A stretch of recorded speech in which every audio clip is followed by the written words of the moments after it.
দেখে না যাক আপনার পার্টনার এই মুহূর্তে আপনার সম্বন্ধে ঠিক কি ভাবনা চিন্তা করছেন। এটা কালেকটিভ টাইমলেস রিডিং আছে, পার্টনারের ধ্যান করুন এবং অবশ্যই ক্লেম করবেন এনার্জিটা, লাইক এবং সাবস্ক্রাইব করতে ভুলবেন না।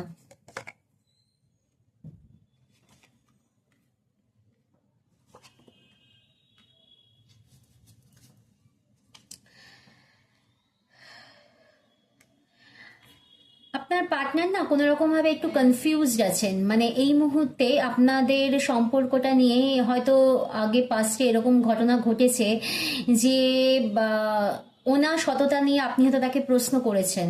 তো উনি নিজেও জানেন যে কিছু ঘটনা তার লাইফে ঘটেছে এবং সেটা একটা ট্রমা, সেটা একটা শ্যাডো হতে পারে মেবি, এবং সেখান থেকে উনি অলরেডি এই মুহূর্তে বেরিয়ে গেছেন। কিন্তু আপনার কাছে যে উনি আসবেন, এটা ওনার মধ্যে একটা ভয় কাজ করছে, একটা ফিয়ার কাজ করছে, একটা ডাউট কাজ করছে যে আপনি এখন ওনাকে কিভাবে অ্যাকসেপ্ট করবেন।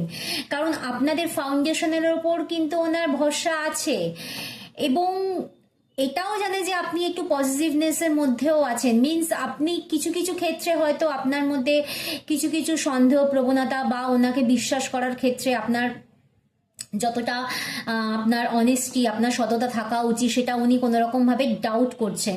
তো ভালো তো উনি আপনাকে বাসেন, কিন্তু এই কনফিউশনের মধ্যে আছেন যে কিভাবে উনি আপনার কাছে অ্যাপ্রোচ করবেন। কারণ আগে এই লয়ালিটি নিয়ে কিন্তু, এই সততা নিয়ে কিন্তু আপনি ওনার কাছে প্রশ্ন রেখেছিলেন।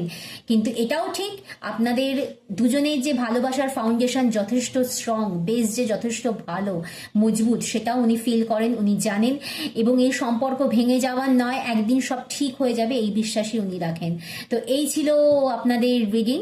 তো অবশ্যই এনার্জি ম্যাচ করলে লাইক, শেয়ার এবং সাবস্ক্রাইব করতে ভুলবেন না এবং কমেন্টসে অবশ্যই জানাবেন I claim this energy. Thank you.